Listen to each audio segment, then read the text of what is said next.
Hello and welcome to our Leaders in Lockdown special. It's your chance to put your questions to the leaders who are hopefully guiding us out of this coronavirus crisis over the next few months of 2021.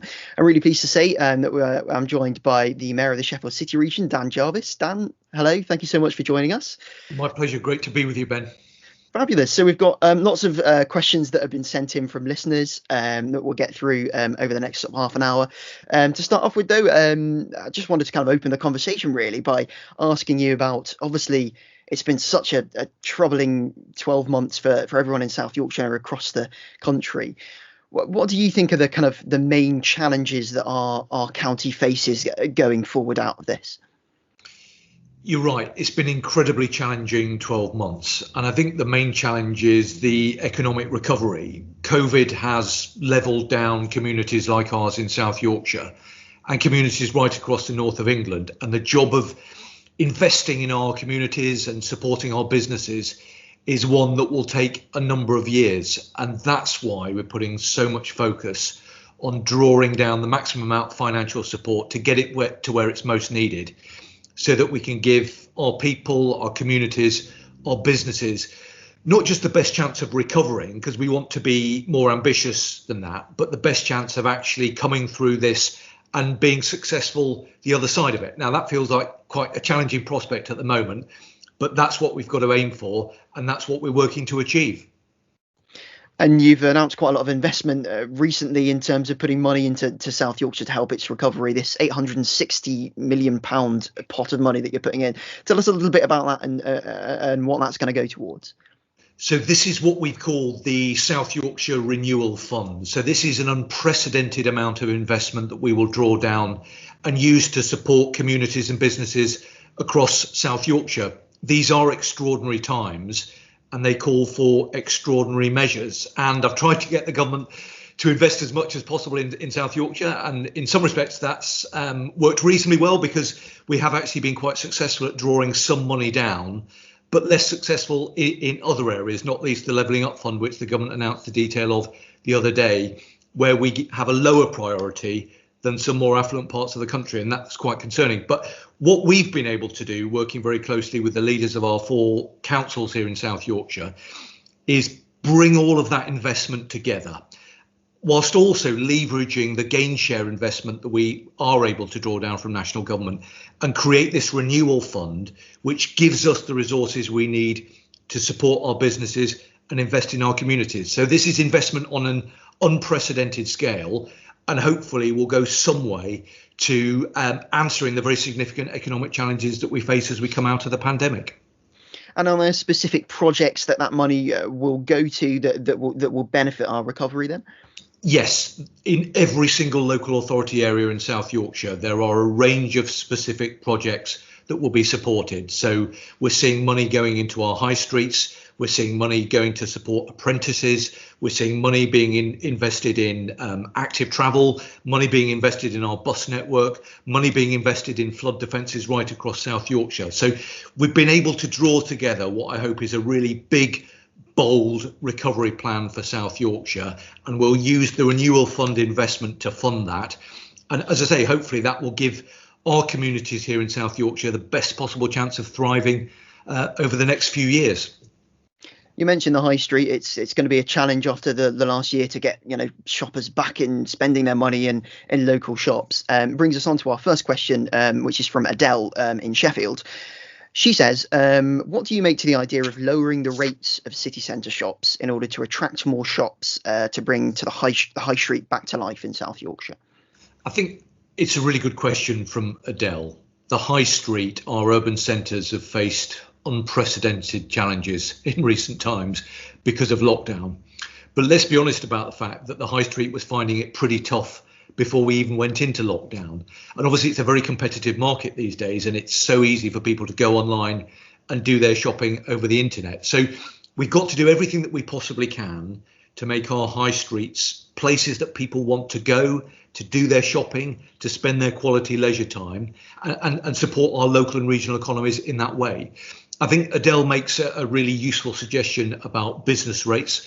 That's a conversation that I'm having with our local council leaders to look at what more they can do to support local businesses who really struggled under the past sort of 12 months or so. I also think, though, there's an important question for national government to make sure that they level the playing field in a taxation sense. So you've got international companies who are able to trade and are able to draw upon huge resource to avoid paying tax in countries where they do their business. And that's impossible for smaller independent retailers to compete against. So I think there needs to be that level playing field, and that involves action being taken by national government. And then at a local level, working with our local authorities to ensure that we provide as much support for businesses as we can. And we've moved incredibly quickly in South Yorkshire to get the restrictions grant money that we got from national government out to our high street businesses as quickly as we've been able to do. But Adele's absolutely right. Huge pressure on the high street. And what I always say to people is where you can, where you're able to go and support local high street retailers, then I would really encourage people to do so, because we need to support them and we need to make sure that they're able to survive the incredible economic hardships that they've been dealing with. Is there a need then, do you think, for a reform of the business rate system? Is that kind of, with the growth of online shopping, is that an outdated system now, do you think? I think it's outdated in the sense that these massive global retailers are able to reach into people's living rooms and make it incredibly easy for people to do their shopping in that way. And for reasons that I do understand, lots of people do their shopping in that way. But for all of us who believe in the importance of the high street and urban centres being real hubs for our communities, we've got to take steps to make sure that they are able to trade on a level playing field. And some of that is about national taxation, and it's about making sure that national government ensures that level playing field. But as I say, at a local and regional level, we're also doing everything that we can. You know, what I was saying just a moment ago, that the Renewal Fund that we've set up will invest millions and millions of pounds in our urban centres here in South Yorkshire. So we're doing everything that we can to support those retailers at a local level. But obviously the headwinds coming from global companies make it incredibly competitive. And I think that's something that national government do need to act on. Obviously, everything we do now, we're thinking about the impacts on climate change and the environment. Our next question is from Karine. She says, what plans are there for a green recovery? Yeah. Well, Karine is absolutely right to ask that question, because despite the massive pressures of COVID, the biggest challenge the world faces is the urgent threat of climate change. And that's why back in November of 2019, the Combined Authority declared a climate emergency, and we've said that we will become carbon net zero by 2040 at the latest. So there's a huge amount of activity actually going in to ensure that we meet our climate change commitments. Just this week, we're launching the Yorkshire Climate Change Commission, which is a really important forum that brings together all of our local authorities across Yorkshire and businesses and a range of different stakeholders to look at how we can work collectively together to reduce our emissions and address the huge challenge of climate change. At a local level, we're doing everything that we possibly can. We're investing in active travel.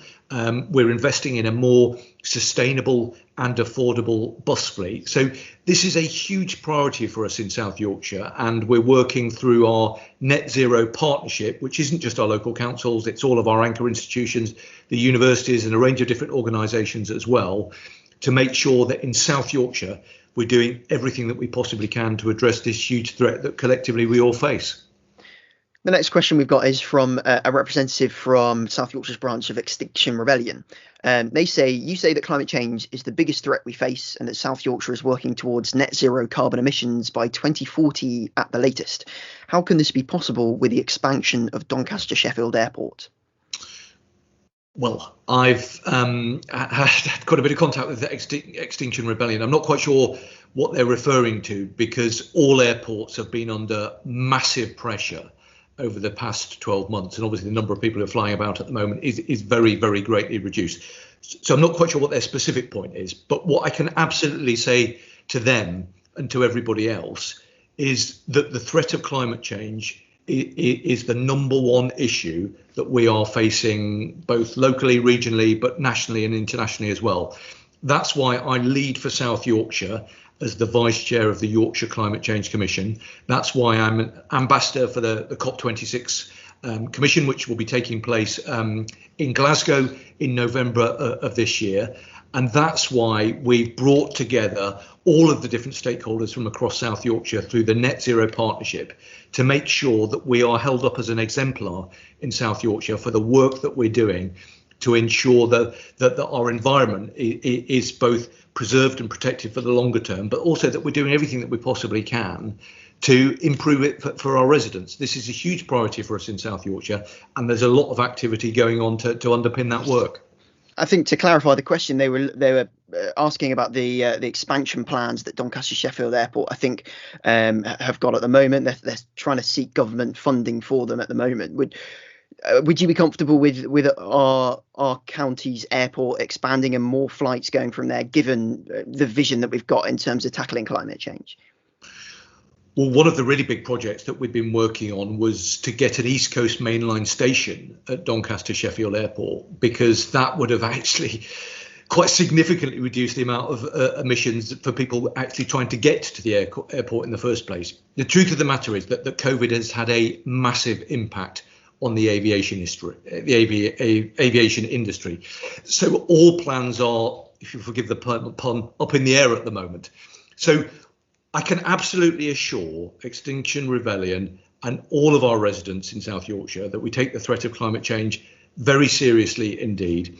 We're working around the clock to reduce our emissions here in South Yorkshire. But of course, we do face some difficult choices, and we do have to make judgments about how, whilst obviously doing as much as we possibly can to reduce emissions and to do important work around climate change, we've also got to make sure that people in South Yorkshire have got a job and they've got the means to feed their families. And these are the kind of sort of difficult things that we are having to consider. So there are no easy or quick solutions to any of these massive challenges. But what I'm doing as mayor is trying to sort of strike the right balance, which prioritises the work that we're doing around the environment, but also ensures that in a sustainable way, we are able to grow our economy to create jobs and opportunities for our residents. Moving on to our next question, which is from Mark from JCI Sheffield. He says, how are you helping ensure resources and awareness for mental health services, especially for young people, are a priority, especially in light of the pandemic? I think Mark's raised a really important point. One of my huge concerns before we even went into lockdown was the impact that life has on people's mental health. And you know, I know both through my postbag as the mayor, but also being a constituency member of Parliament, what huge pressures people are under in their everyday lives. And that often manifests itself with mental health challenges. I think it is particularly worrying, the number of young people who have challenges with their own mental health.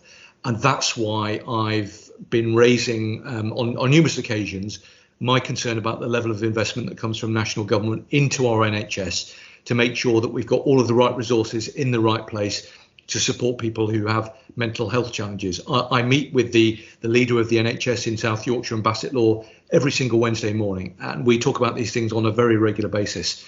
And as mayor, I will always do everything that I possibly can to make sure that we've got the resources we need to provide the support that undoubtedly is and will be required in the future. Lockdown obviously adds a very significant pressure on people. And again, I know from the contact that I've had with local residents, how many of them have been affected by their experience of lockdown.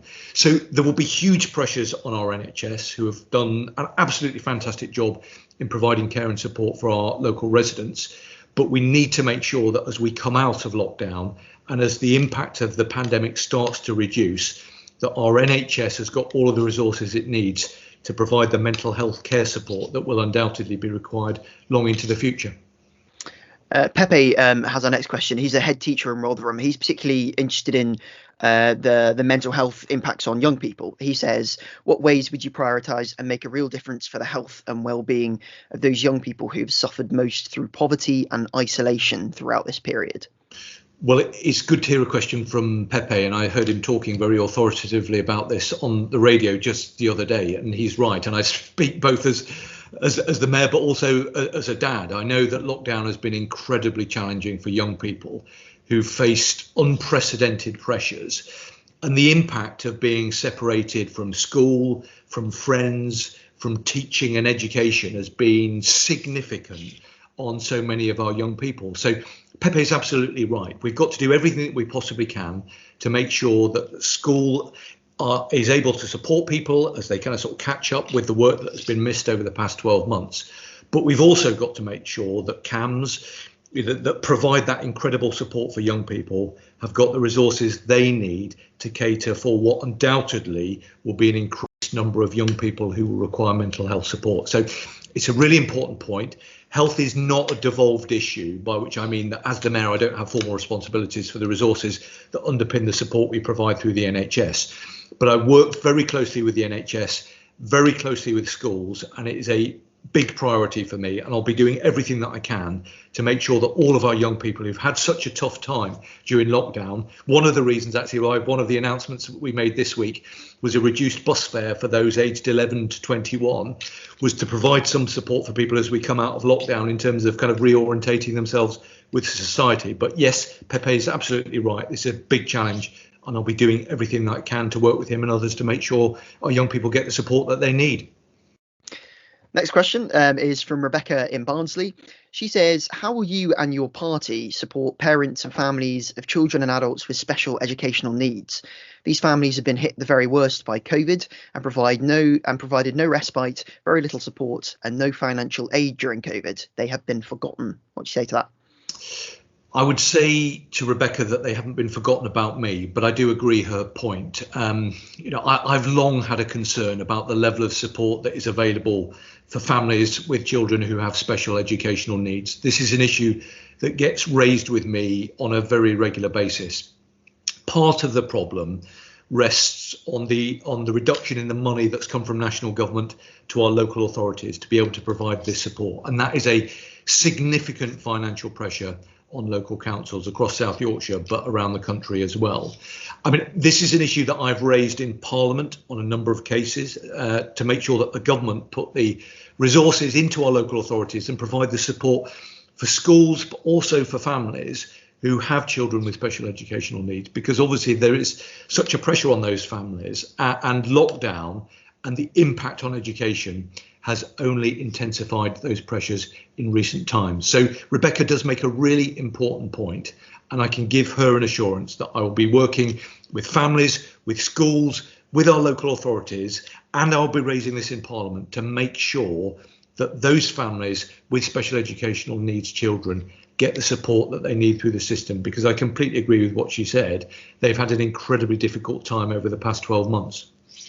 How much is that about funding for councils? Do you think there's been a long-standing issue with it in Sheffield in terms of parents complaining about the support that they get in terms of special needs? Can that all be blamed on funding, or is it is it a deeper problem than that in terms of support? I think there are a number of issues. I think funding is an important part of all of this, and our local authorities have found themselves massively cash strapped because of reductions in their budgets.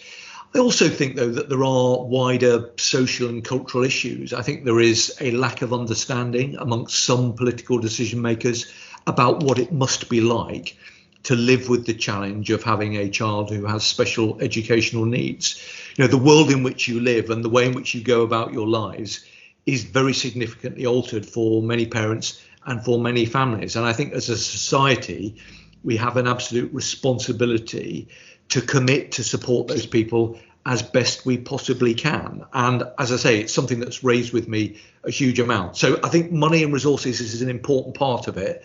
But I think, Rebecca does make a really important point about how we can work together to ensure that families don't feel like they are forgotten about, and they do feel like that they've got the support in place to enable them to lead happy, fulfilling lives as a family. Let's move on to a subject that I know that you've been pushing in terms of active travel across South Yorkshire. We've got another question from Adele, who says, I'm keen to know about Dan's vision for cycle lanes. They get a lot of flack online, but the government is encouraging more green cycle-friendly spaces, and the culture of the city needs to adapt. What big changes will happen to make cycling in Sheffield and South Yorkshire more safe this year? Well, I completely agree with the points that Adele's making, and that's why 2 years ago I appointed Dame Sarah Story as our Active Travel Commissioner for South Yorkshire, and she's transforming the investment and the work that we're doing to create safe cycle lanes and to invest in our safe cycling infrastructure. That's not just good for people who want to cycle, but it's also good for the wider society, because obviously it removes traffic from already overcrowded roads.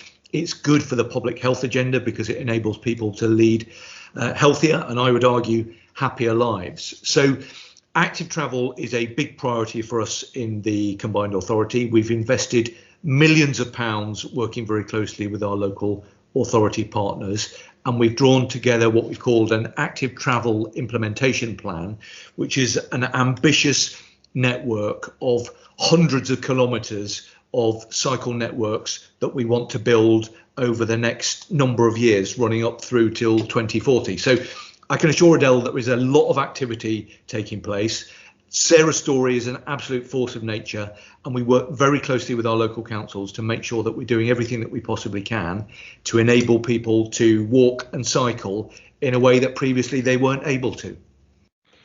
David from Penistone has our next question. He says, do you think you'd be able to do a better job if you were Metro Mayor full time rather than as an MP as well? It's a fair question from David in Penistone. I think I might know who that is. I think he might have asked me about it before, which is absolutely his right. I would just gently remind people that we have an arrangement here in South Yorkshire which is very different from other parts of the country. I'm the only mayor who inherited a situation where the money and the powers were not in place. So look around the country, Sadiq Khan in London, Andy Burnham in Greater Manchester. They were all elected as mayor, and it was all there ready to go. That's not the case in South Yorkshire. We had to build the whole arrangement. We had to reach an agreement, and I've had to fight to do all of that. So it's a very different set of circumstances here in South Yorkshire. And what I can say to David in Penistone is that that would not have happened had I not, rightly in my view, taken the decision to also remain as a member of parliament. We wouldn't have got the deal agreed. We wouldn't have unlocked the powers and the resources, and we wouldn't have been able to make the announcements that we've made this week around hundreds of millions of pounds of investment. All of that is able to happen now because of the work that I did with our local authority leaders to get this thing up and running. So I think that was the right thing to do, but I've always said, look, this is not an arrangement that will persist for the very longer term. But we find ourselves at a point of great challenge. And what I will do and continue to do is the best for people here in South Yorkshire. And I will do it both as an MP or as a mayor, whatever my constituents want me to do. I think it is worth reminding people that I was elected as the mayor when I was an MP, and I was re-elected as an MP when I was the mayor. So there was a clear mandate for me to do this. I think it was the right thing to do, and I'll continue to do the very best job that I can for people here in South Yorkshire. Will there come a point then that you will make a decision as to choosing one role to take forward? And if so, what point will that be? Well, that's a good and a fair question. I mean, what I've said when people have asked me that is that we are amidst the greatest challenge that our country has faced in generations. And actually, all of my focus is on making sure that South Yorkshire is best prepared to face that huge challenge that we face. My focus is not on me or my future. It's about doing the very best job that I can for residents here in South Yorkshire. Now, if you look at the announcements that we've made recently, I think we're really now starting to show the benefit of having a mayor and actually being able to evidence what devolution will deliver for communities right across South Yorkshire. So that will be my priority over the next number of months, doing the best job that I can for our residents and not getting into a kind of sort of a conversation about my own personal future. I think that's the right way to proceed. Next one is from Jenny in Sheffield. Jenny is one of those affected by the cladding scandal. She says there are thousands of people living in unsafe buildings in Sheffield, many of whom are leaseholders who bought their homes in good faith, now facing huge bills to remediate the fire safety defects for which they're not responsible. What can you do at a local level, and what can be done at a national level as well, to resolve the building safety crisis and finally offer an end to the nightmare faced by victims of this scandal? Well, it is a nightmare. and it has been a scandal. And we think that there are over 5,000 people in Sheffield alone who've been affected by this. We're now more than 3 years on from the terrible events of the Grenfell fire.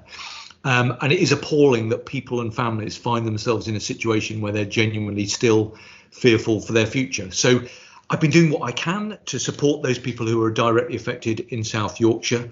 I issued a statement of support of the work that the Sheffield Cladding Action Group are doing just recently. I've been in regular contact with senior government ministers and have raised the issue in Parliament on a number of occasions. So this is an important issue, but it is one that I'm working closely with the local authority and with national government on. But I completely recognise and understand the terrible situation that thousands of people in Sheffield find themselves in. And I'll be doing everything that I can to support them with that very difficult situation that they find themselves in. And just finally, obviously, after the awful year that we've had in terms of fighting the coronavirus pandemic, Stuart in Sheffield has our next question. He says, is there going to be, or should there be, a memorial or plaque in South Yorkshire with the names of those who've lost their lives to COVID? I think that's a really good question from Stuart. He's right that this has been an extraordinarily challenging time in our history. And let's be honest about the fact we're not quite through it yet. I think it is absolutely right that we find a moment to pause and reflect, not just on the loss of life, which has been horrendous and incredibly disturbing, but also more positively on the huge contribution that our frontline workers have made to support us through the pandemic. I know, for example, in Barnsley, they've already decided that they are going to put in place a COVID memorial sculpture. I think that's absolutely the right thing to do because it recognises the huge contribution of those everyday men and women who have just been heroes over the past 12 months. The nurses, the doctors, the bus drivers, the delivery drivers, the postmen and women, those people doing jobs that sometimes people have been a bit disparaging about and kind of referred to them in some cases as, being non-skilled work. And I think that was always the wrong approach. But actually, I think recent times have really shown the value of the roles that those people occupy in our society. And I think we owe them a massive debt of gratitude that we will never, if we're honest about it, be able to repay. So I think it's a really important point. And I think we do need to find a way across South Yorkshire and nationally as well, of not only acknowledging the horrendous scale of loss and the number of people who tragically have lost their lives as a result of this terrible pandemic, but also, as I say, more positively, the huge contribution that so many people have made in helping us to get through it. And I think there will be a moment that presents itself where we're able to do that. And I think absolutely we must do that. And I'll be obviously doing everything I can, both to recognise the loss, but also recognise the huge contribution that so many people have made to help us get through it. And just finally, you mentioned we're not quite through it yet, but how optimistic and positive are you in terms of an outlook for the future for South Yorkshire in the months ahead in 2021? Well, it has been the toughest of times, but I am confident and optimistic about our future in South Yorkshire. Look at the plans that we've announced recently, hundreds and hundreds of millions of pounds of investment in every community across South Yorkshire. So despite the fact that this has brought huge economic and social challenges and the process of recovery will be a long one, I'm confident in the character, the resilience of the people here in South Yorkshire, that we will have much better days to come. So we need to keep going, stick together, work together, and let's do everything that we possibly can to come out of this as quickly as we possibly can. And I can assure people that both as the Mayor and also as a local Member of Parliament, I'll be doing everything that I can to speed our recovery right across South Yorkshire. Dan Jarvis, thank you very much for joining us. My pleasure. Thank you.